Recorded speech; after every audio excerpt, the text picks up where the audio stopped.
৭৬তম মৃত্যুবার্ষিকী পালন, তাও জাতীয় প্রেস ক্লাবে। আপনার মন্তব্য কি? আওয়ামী লীগের এই পোস্টে কমেন্ট পড়েছে ৬৫০০০-এর উপরে।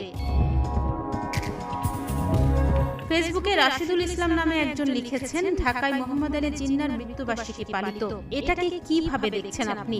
আমার মতে জঘন্য একটা কাজ। এই জিন্নাহ রাষ্ট্রভাষা উর্দু করতে চেয়েছিল।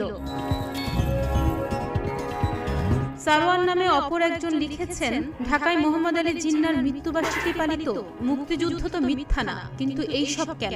মুক্তিযোদ্ধাদের মান কই রইল? আরো অনেক কিছু অপেক্ষা করছে আগামী দিনগুলোতে।